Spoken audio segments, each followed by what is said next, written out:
Alrighty, so it is going to be the Warlock coming out here for Gnimsh. And once again, that is a handlock. So he's looking for this handlock matchup here against the Druid, which honestly I think is pretty nice for the handlock. Yeah, handlock's typically favored in this matchup as well. One of the key things that Druid is looking for to push through here is cards like Force Nature and Savage Roar, which he's actually included 2 copies of each in here. So a credit to his deck building. He's recognized that Miracle is a problem, and he's recognizing that handlock is a very popular counter to Miracle Rogue, and also happens to be good against one of his favorite decks, which is Druid. So I think between the Big Game Hunter and the Cairn, the 2 Argent Commanders, the Black Knight, and the 2 copies of the combo pieces, you're going to see him be able to put up a pretty good fight for this game. Yeah, it'll definitely be interesting. I mean, the Black Knight is so key. The Black Knight can turn a game here. And he does have the Big Game Hunter, so I think those are the 2 kind of huge pieces here. Oh my gosh. I also feel like having keepers is extremely important. You know, getting that keeper out to be able to deal with the Twilight Drake is huge, and we see 2 in the hand. So, you know, if you can't draw into those silences, it can get pretty brutal if you're actually just trying to, you know, hammer your way through all that HP. So I think that's going to be a huge part of this game, especially seeing the hand here for Gnimsh. So it'll be interesting to see if StrifeCro does draw into that. So far, no dice, but he's going to be able to play, you know, the Harvest Golem and have that Chillwind Yeti as a worst case. But if he draws that keeper, it would be very nice. Yeah, so this is sort of the draw you don't want to see when you're in StrifeCro's position, because these Drakes are hard to deal with. It's going to take a lot of damage to shore these up. Your Big Game Hunter isn't very good here. So honestly, with this kind of hand, his best option is just to ignore it and kind of just push right past it. Yeah, I mean, there's nothing else you can really do. But at the same point, the problem becomes that it's like, even if you get a keeper then later, he's already gotten so much value from it that it's not really a big deal if it gets silenced up at that point. And I mean, he could attack into the Yeti. That opens it up to a swipe, which isn't a bad answer as well. If he had a Mortal Coil or something, you know, he might be doing something like that. There's also the possibility, you know, how do you feel about just Argus here to be able to trade into the Yeti? I was just about to touch on that. I think that's the right play here. Yeah, and it's I for 2 reasons. Number one, obviously your opponent doesn't have Keeper here. Yeah. So you can get value out of this right now and prevent the idea of Keeper being able to draw against you. And still, he's got a 5/5 on the board. And I mean, even if it gets silenced at this point, who cares? Right. And wow, 1 turn too late. And that's he basically has to silence it. Yeah, I think he's got to silence it still, but that's a brutal spot to be in. I mean, I think theoretically you could actually just swipe it instead. Right. I mean, you could just swipe it and use the Golem. I mean, it's the same thing. Because either way, you're going to have to use the Golem to attack to finish it off. So actually, you know, in retrospect, I mean, it would have been a better play to actually save the silence, because he doesn't know. But I mean, there is a second Twilight Drake that could just come out right now. And you know, and had he saved that silence and just used a swipe, it could have actually ended up being a better trade. But at the same time, you have to consider keeping those swipes as a way to perhaps bust through those big concepts that come out later. So it's a tough position. That's what he's looking at when he wants to keep this swipe. And again, swipe is sort of more of an optional card than Keeper is. And at the same time, he also develops an extra body when he gets his Keeper on the board. Yeah, so but seeing that has got to be heartbreaking. Right, yeah, seeing both of those come into effect, you know, it can be a little bit frustrating, but he's not the kind of player he's not going to be affected by that. He's only looking forward and how he can make the most of his plays at this point. Yeah. So moving on, this swipe, again, as you said, good to push through taunts later on in the game, which is one of the hardest things that Druid has a problem with unless you're able to do something like draw Big Game Hunter and Black Knight at the right times. So this is a pretty tough turn here if you're StrifeCro. I like using swipe, but also would have been so nice. Imagine if he had an Innervate for the Black Knight earlier to be able to kill off that taunt. That could have been huge. And you know, I mean, I feel like you almost just have to. Do you think that the card? Okay, wow. Okay, never mind. I was gonna say you could do that. So he's gonna trade it out. So he does clear. You know, 2 spells gone, but both the Drakes are gone as well. And you know, we know there's no Mountain Giants in his hand. So that is something. You know, he's already dealt with. There's kind of the big 6 threats. You know, you like to think about it: the 2 Drakes, the 2 Mountain Giants, the 2. I have no time for games. Molten Giants as well, but Sylvanas is also pretty annoying to deal with here. Yeah. And this is one of the recent additions of this deck, is putting in the Sylvanas, and it just adds even more pressure to the Druid deck, because they've got to answer something like this, because if they go for sort of the ignore Sylvanas plan, it's not very effective because you have so many big minions in your deck. Now, what do you think about just, you know, charging the face with a Druid Claw and kind of hoping that, you know, but he has the Soulfire, so it's not really going to work out, but it's like, I mean, you could trade and then do Hero Power. He's going to go Cenarius, it looks like. Yep. But but then he can actually, can't he just attack into one of those, and he could Soulfire his own minion and try to flip a coin, but I guess it's not really wild. He's got a Siphon Soul in his hand, so this isn't a big problem for him, but StrifeCro finding a way to try to ignore the opponent's Sylvanas. This is just, again, what he does. He likes these tempo plays. What do you think about just copying it first? Do you think that copying it would make sense here, or is it just like a straight up soul siphon no matter what? I think this is a really tough turn. I don't think that I think there's merit to using Shadow Flame. I think there's merit to using Siphon Soul. I think there's merit to using Faceless, and I think there's merit to using Sunwalker. Yeah. This is just one of those positions why Handlock has such a good matchup versus Druid, is because your options are all so strong and you have so many of them if you manage to make it to this point in the game safely. So StrifeCro's had to spend a lot of time dealing with these 2 Twilight Drakes. A lot of resources have been investing in it too, and this whole time, Gnimsh has just been life tapping up and opening up his options even further. So he's not worried about about dealing with this. It's just a matter of how he deals with it. I personally feel like Soul Siphon would make the most sense, just because, I mean, then you're keeping your 5/5 alive. It's kind of just making it annoying, forcing him to use some sort of extra removal on it. But at the same time, Shadow Flame is very nice. I mean, basically, Shadow Flame is going to give. Okay, he's going to do it. So gives him a 5/3. Gives him a 5/3. He's seen a Wrath come out of this as well. He clears the board. He takes his opponent's 5/3 from this, and he can also decide to use this big game hunter or life tap. And when he does this big game hunter, now he's taking an extremely aggressive stance in this game because he's so far ahead of his opponent. He's aware of the fact that he doesn't want to taunt up or play minions that are too big, and he's just using the fact that StrifeCro's options are dwindling to put pressure on him and using this life tap to get even further ahead of the game. Yeah, very nice play, honestly. As it turns out, there's no way for him to deal with it. He doesn't have a swipe. He doesn't really have anything to kill off. He's seen a swipe and a Wrath already as well, so he feels even safer making this play. Yeah, and the Yeti comes out. That's not going to help him. Savage Roar, somewhat useful. Now, in this position here, what do you think about? Should he actually be trading that 5/3 out? I mean, he can tap, and maybe if he's tapping, it's telling me he's considering Soul Siphon or a Sunwalker, unless he sees something better here.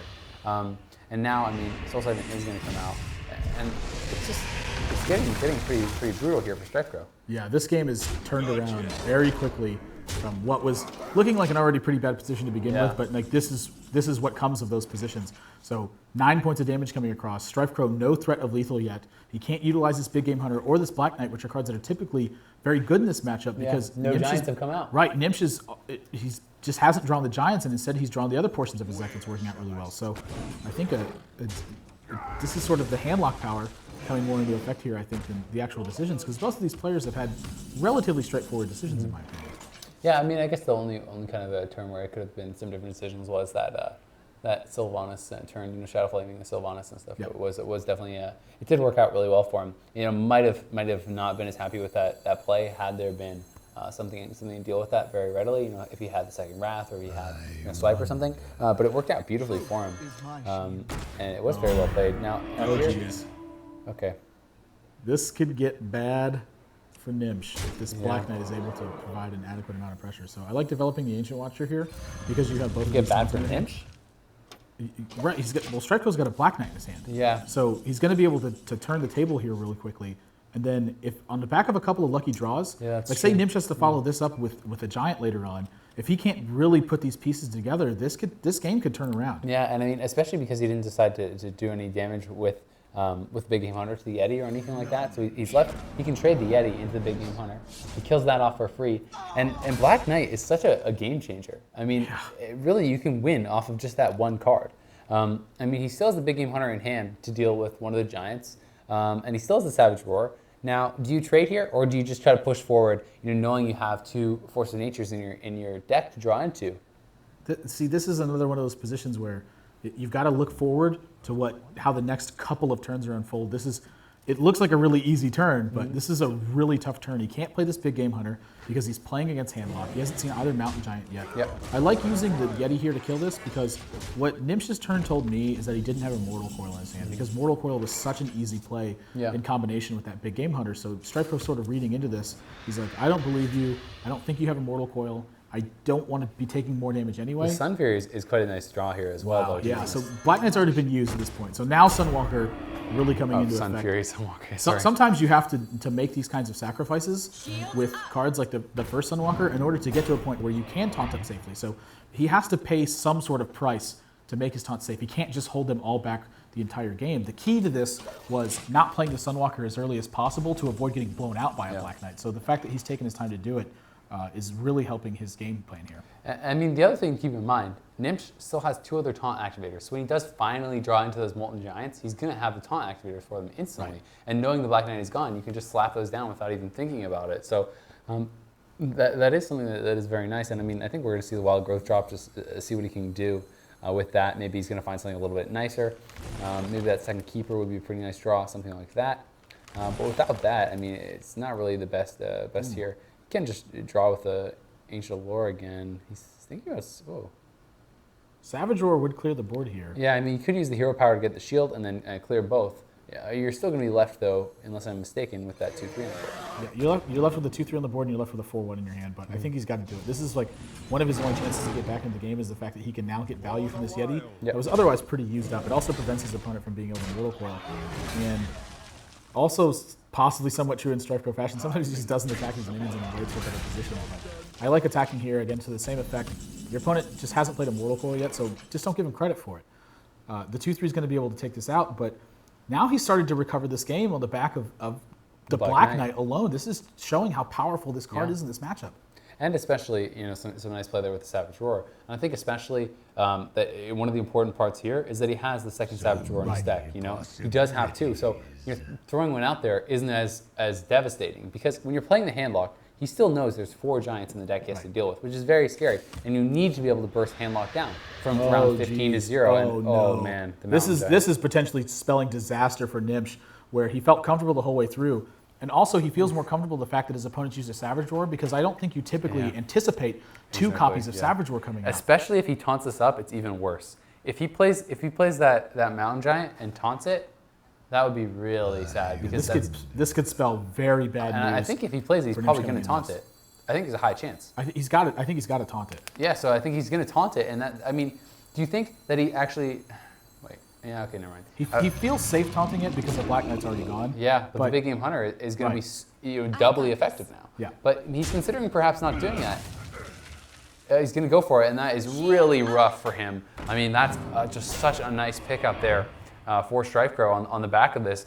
He still is going to have double Molten Giant available and Defender of Argus, so if he gets low on HP without being finished, that's incredibly powerful.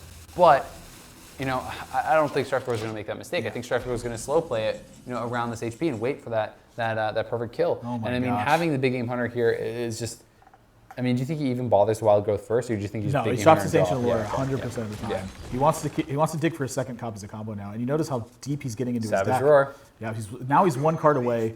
He's got a lot of pressure built on his opponent, and this is one of those positions you find yourself in. Can he actually kill him next turn? Because he has 5 damage from the swipe. Savage Roar is 8 additional damage, plus he can do the hero power, so you're looking at 9, plus you already have 13 on the board. Yeah. So he has lethal. This is a pretty disastrous position. He wins because you can't do it. There's nothing he can taunt up unless the only way he can stay alive is if he Earth Ring Farseers and taunts it up. That's the only way he stays alive here. I think really using these. If he drops a Molten Giant, that's game. I mean, he could Molten Giant and Soulfire or something, but then he has no taunt. Well, he can use 2 Soulfires as well. Yeah. So I don't think that's true. That's true. Yeah. I don't think there's anything wrong with that. It's so risky though. I mean, if you're not gonna drop a Molten Giant and you're gonna use your Soulfires, if you discard those Molten Giants, don't you feel like you already lost anyway? That's the risk. That's the risk he's weighing right now. So when he chooses to go with this Earth Ring Farseer, what he's saying is, okay, I think this is the safe play. Yeah, he wants his opponent to push through, I think, some amount of damage, but not enough to just outright kill him. So it's now, like, does he Soulfire? I mean, this is a hard choice. Yeah. If he loses his Molten Giants, he's gonna be so sad. If he loses Power Overwhelming, oh wow, there's 1 gone, and now. Do you do it again? And if he's already committed to 1, I think he's going to go for the other. So I think he is going to go for it. If he loses the other, it's going to be so bad. Oh no! Oh, that man. Is so unlucky. That is so brutal. I feel bad for him. Wow, but this is just sort of showing you, how, again, people talk about how good of a card Black Knight is. This game is a prime example of how powerful it is, because off of the back of that 1 card, he's able to put himself in a position to climb back in. This is a very nice turn. You can Azure Drake Wrath that 4/4. I think that's a really good play, because then you save the swipe for face damage. So I mean, I think the Azure Drake Wrath is a very solid play. And if you're going to do that, you could do the hero power, or you could do a Wild Growth for the card draw as well, and you could set yourself up for the lethal next turn, perhaps with Savage Roar. If you draw into a Force of Nature, he still has 2 of those in his deck. Plus he has the swipe for damage. Plus, with the Azure Drake down, you have 5 face damage with the swipe. Yeah, there's a lot to be said about playing Cairn here as well. Like, I don't have a problem with playing Cairn, running your 5 power guy into his 2/3 after but you he Wrath. still hasn't used Immortal Coil. You got to be thinking he's drawing into those soon. So doesn't that weigh on your mind a little bit? Well, I think if he's going to use the Wrath here, he's going to use his face instead of using the 5. Okay. 5, and he's going to put the 5/5 into the 2/3, or perhaps even into his opponent's face to start setting. So you don't think he'll Azure Drake for the Wrath? It's possible he will, but there's a lot. Again, there's still a lot of merit to be said about Cairn. Oh, there he goes. I think Azure Drake is a little bit better again because you want to dig for your lethal, but I wouldn't discount the possibility. So it is going to be the Azure Drake Wrath. Yeah. So I mean, I like that. I think it's a really nice play. And do you go face? That's a tough choice because something like Leroy and Faceless. With I think it's going to 20 depend on what he damage- draws here. Because if he gets his Force of Nature, he goes face. Force of Nature, Oh he goes my face. gosh. First, No, now never he mind. doesn't have No, to he go- doesn't need to. You're right. Yeah, Of now he course, doesn't have to because he's drawn Force of Nature. So, Minus wow, one. there's a Oh. Leroy. Oh my god. Oh my gosh. That's game. Oh Are you my kidding gosh. me? Oh my god, dude. He gets the perfect combo. The only top deck that could have saved him after discarding both Molten Giants. Are you kidding me? Oh, this is Gnimsh being Gnimsh.